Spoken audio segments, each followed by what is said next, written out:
Just imagine, लोग दीवारों पर चिपक जाते हैं, जमीन पर रेंगने लगते हैं और मंदिर के खंभों पर लटक जाते हैं।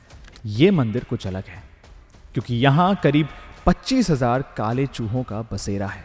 कहते हैं कि साल के ये 3 दिन कामाख्या देवी के मासिक चक्र यानी पीरियड्स के दिन होते हैं, क्योंकि यहाँ चढ़ावे में फूल नारियल नहीं बल्कि शराब चढ़ाई जाती है। और ये दृश्य कमजोर दिल वालों के लिए नहीं है। 2011 केरला के श्री पद्मनाभ स्वामी मंदिर की 5 तिजोरियों को खोला जाता है और उसमें से करोड़ों का खजाना मिलता है। सोना, हीरे, जवाहरात और कई सारे मूर्तियां। ये देखकर हर किसी की आंखें खुली की खुली रह गई। पर आज भी यहाँ की छठी तिजोरी बंद है और उसमें कैद है कई सारे रहस्य। इस तिजोरी के दरवाजे पे 2 नाग बने हुए हैं और ऐसा माना जाता है कि इस दरवाजे को एक बहुत ही शक्तिशाली मंत्र से बंद किया गया है और जिस दिन ये दरवाज़ा खुलेगा उस दिन इस दुनिया का नाश हो जाएगा।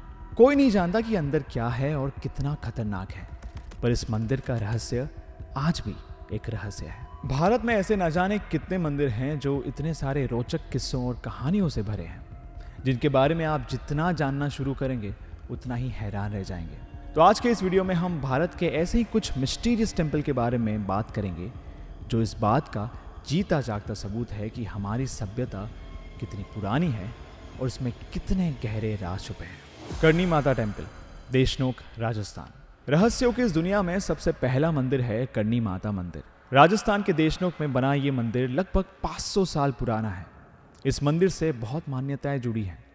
यहाँ दर्शन करने के लिए हजारों लोग दूर दूर से आते हैं। पर जहाँ एक तरफ मंदिरों को पवित्र माना जाता है, सुबह शाम वहाँ सफाई की जाती है, ये मंदिर कुछ अलग है क्योंकि यहाँ करीब 25,000 काले चूहों का बसेरा है।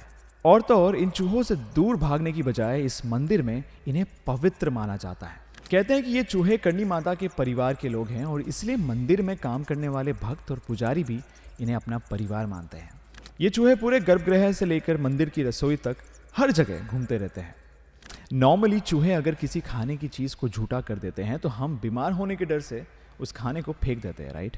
लेकिन इस मंदिर में चूहों के झूठे खाने को प्रसाद माना जाता है और ऐसी मान्यता है कि इस प्रसाद को खाकर भी आज तक कोई बीमार नहीं हुआ है। इनफैक्ट यहाँ भक्त चूहों के साथ एक ही थाली में खाना खाते हैं।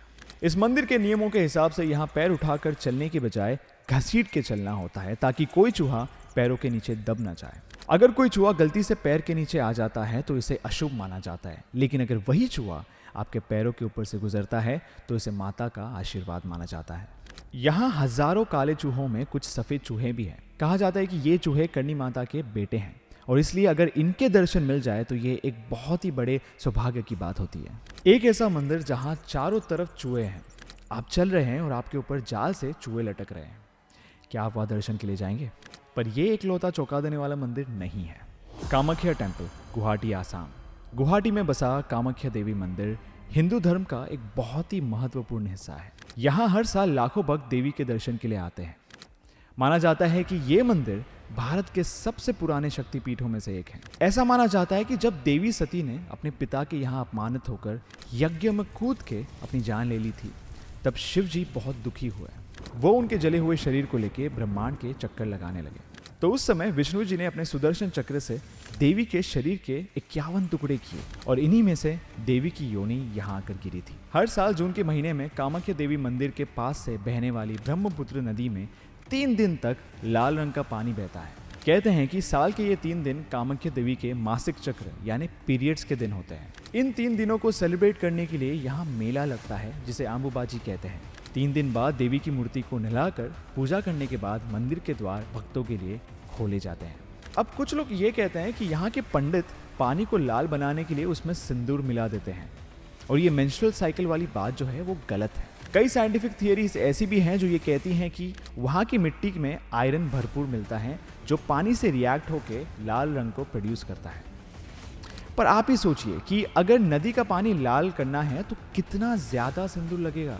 क्या ये पॉसिबल है? और अगर मिट्टी के आयरन से पानी का कलर लाल हो जाता है तो ऐसा साल में सिर्फ 3 दिन क्यों होता है? भक्त इसे कामाख्या देवी का चमत्कार मानते हैं।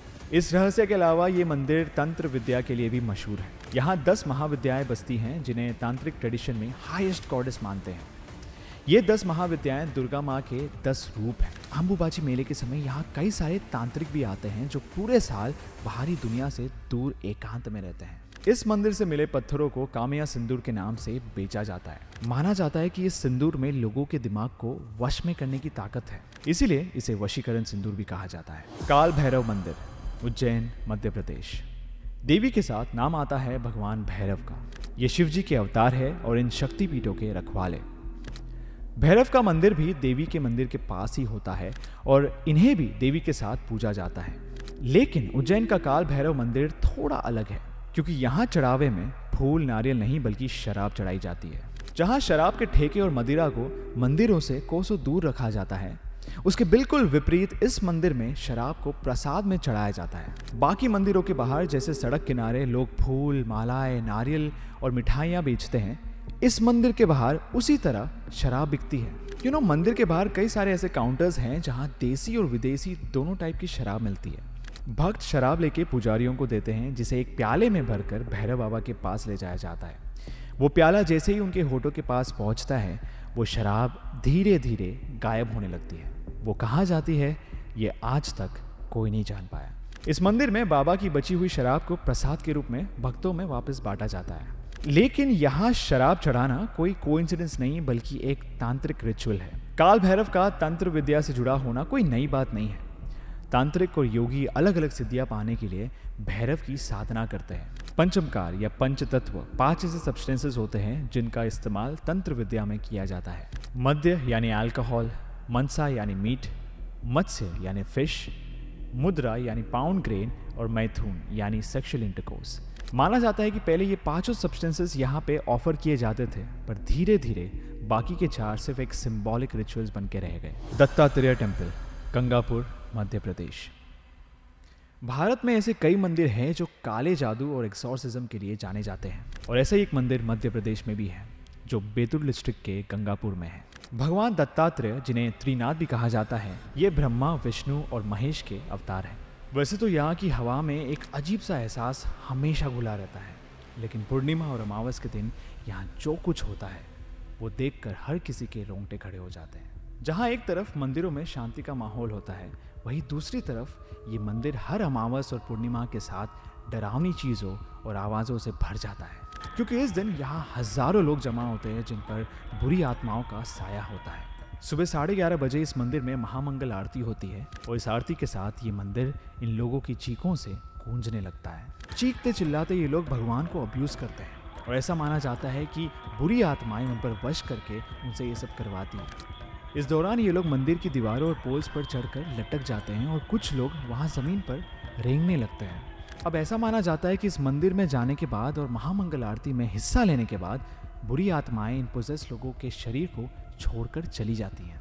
जस्ट इमेजिन, लोग दीवारों पर चिपक जाते हैं, ज़मीन पर रेंगने लगते हैं और मंदिर के खंभों पर लटक जाते हैं। ऊन चीखते चिल्लाते लोगों की लाल आंखें और बिखरे बाल देख के हर किसी का दिल दहल जाता है, और ये दृश्य कमज़ोर दिल वालों के लिए नहीं है। तो ये थे भारत के 5 मिस्टीरियस टेम्पल, जो कि एक बड़ी सी सभ्यता का एक छोटा सा हिस्सा है। ये देश जादू, चमत्कार, तंत्र, भूत प्रेत, आस्था, रहस्य और विश्वास से भरा हुआ है। अगर आप ऐसे ही किसी मंदिर के बारे में जानते हैं जिनके साथ रहस्य जुड़े हुए हैं, तो हमें कमेंट्स में ज़रूर बताइए। हम उम्मीद करते हैं कि आपको हमारा ये वीडियो इन्फॉर्मेटिव लगा हो, इंटरेस्टिंग लगा हो, और अगर आपको ये वीडियो पसंद आया है तो हमारे चैनल राज को सब्सक्राइब करें and stay tuned for more अनसुनी, अनकही और अनदेखी कहानियाँ।